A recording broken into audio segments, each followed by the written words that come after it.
Welcome to New York Comic Con and MCM's Metaverse. My name is Ben Abernathy, and I'm the Batman Group Editor here at DC. Thank you for joining me today for the inaugural DC Aloud, a panel where we're giving DC creators a chance to share their thoughts on comics and storytelling. Joining me are a pair of emerging superstar writers in Ram V, who pens Catwoman and Justice League Dark monthly, and Anders and his father, Philip Kennedy Johnson, the scribe behind the epic Last God for Black Label and the upcoming Tales from the Dark Multiverse Hush. Gentlemen, welcome to the Metaverse. Thanks so much. Honored to be here. So I'm really excited to hear what you both have to share today. And since the focus really is on you, I'm going to sit back here and enjoy the presentation. Ram, apologies. I think you won the coin toss. How about you lead the way? Sure. So for my read aloud bit today, I've picked the ending of the Justice League Dark annual that I co-wrote with James Tynan with art by Guillaume March. I got into comics really reading a lot of these characters, especially Swamp Thing and John Constantine.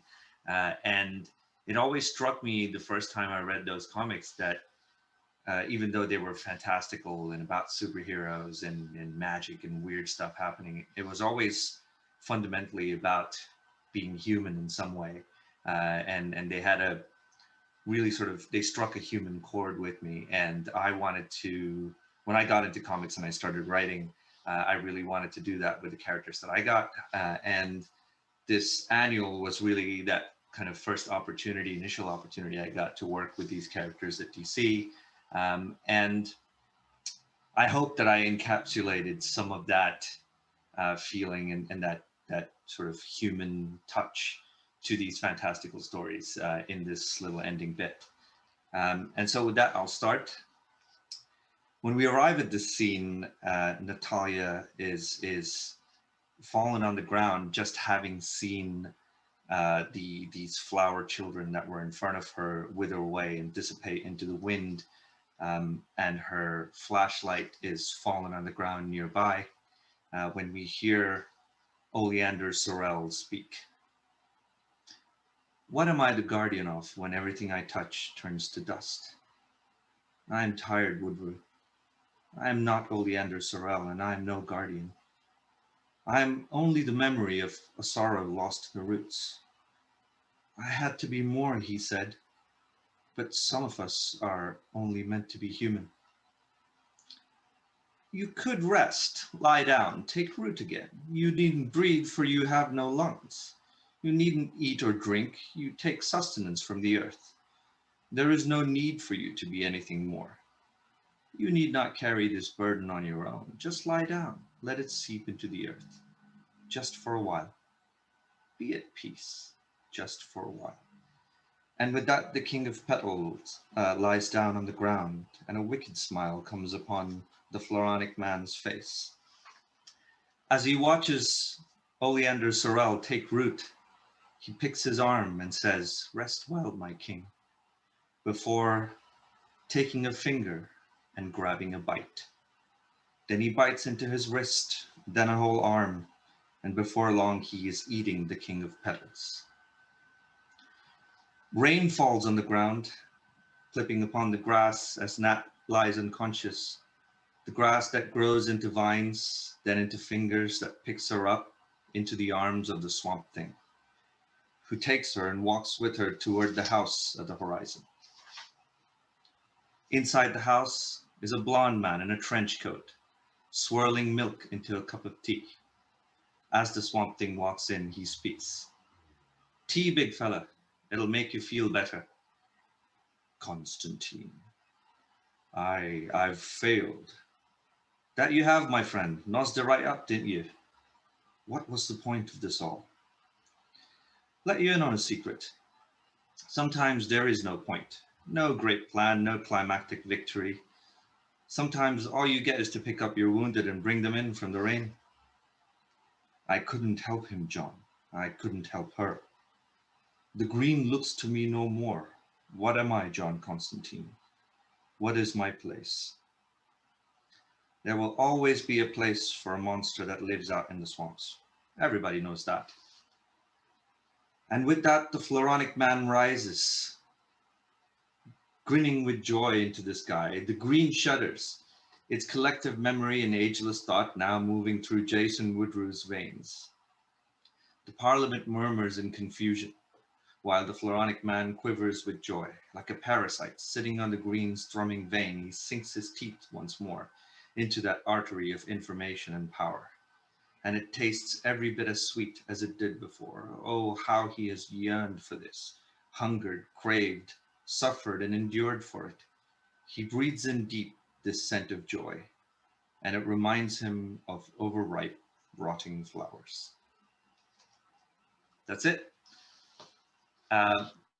That was a powerful reading, Ram. That was a great selection. That is a favorite story of mine. And you know, your collaboration with James and Guillaume. I mean, A+, A+. Philip, take it away. Please share with the viewers what story impacted you.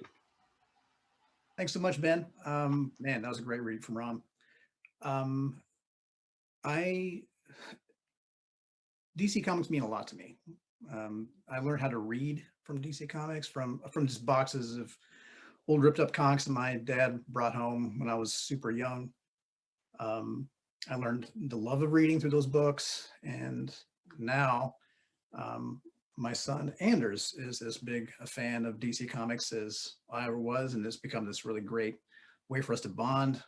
We play DC superheroes every day and read out of those stories. We read my old books when I was a kid and get him new stuff, and it's just the best. So for today, since he wanted to join me, I wanted to read a story that I wrote about us, something I wrote for him. I mean, a lot of my work is about him in some way, but this is just on its face about him. So this is a story from Dog Days of Summer, an anthology that we did a year and change ago.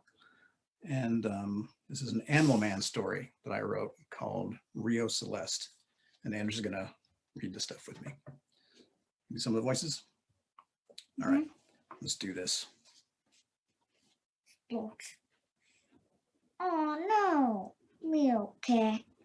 That's how nature keeps itself strong, Maxine. When an animal can't keep up, it feeds other animals. That ocelot probably has young it needs to feed. Every animal does what it takes for its pack to survive.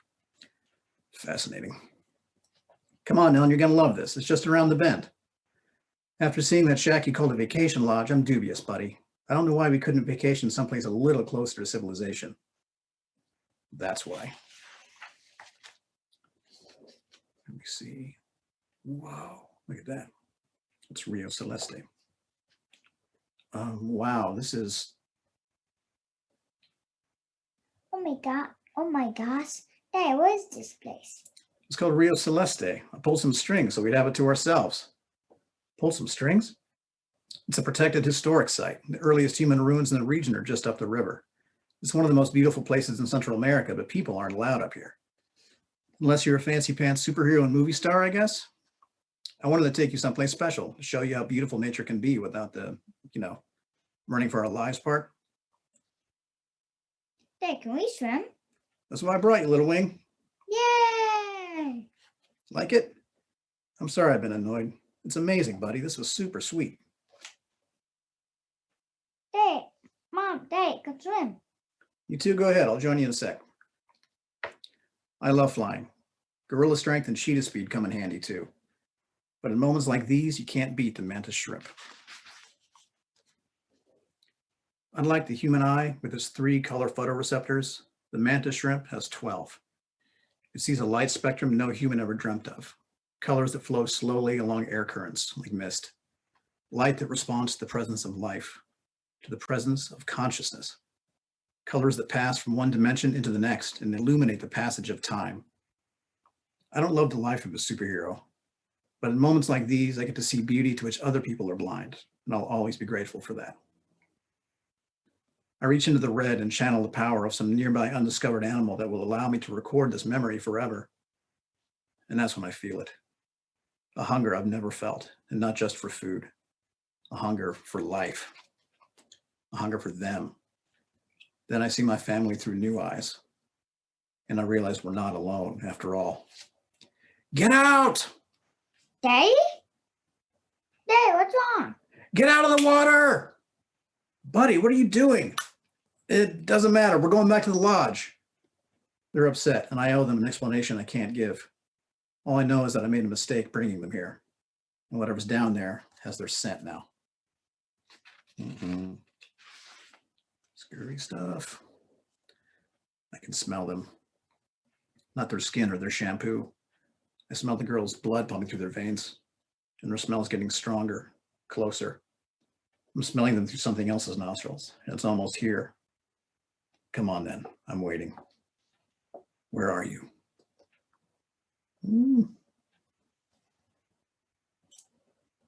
What's going I on? know. There it is. You, my man, just picked the wrong house. Sound effect. My fault. We stumbled right into this thing's turf and it's starving. God knows how many innocent people it's eaten. And nobody goes after my family. Nice. As it fights to survive, glimpses of its insanely long life flash before my eyes. And the stories I read about Rio Celeste start to make sense. The theories of idol worship and human sacrifice, the mystery of what happened to the natives, the disappearances of locals and nosy tourists over the years. I see you, fella. This isn't your fault. You just lived too long.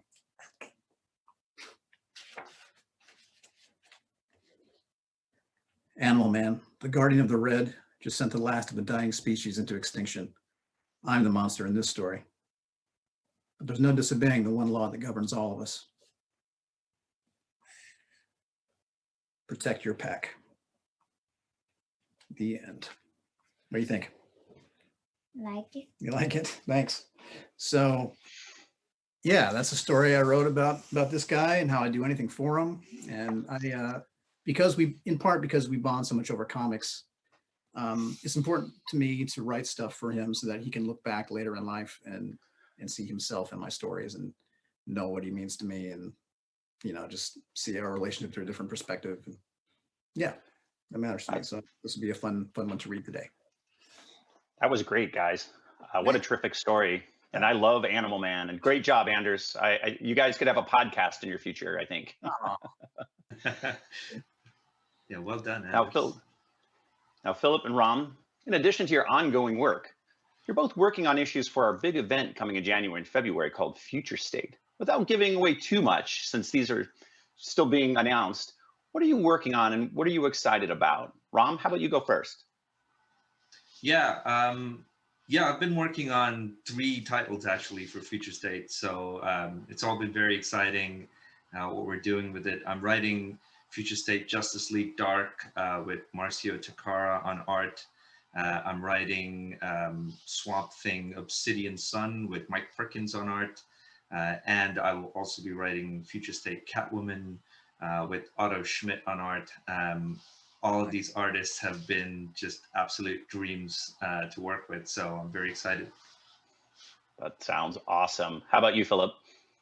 I am doing 2 Superman titles for Future State.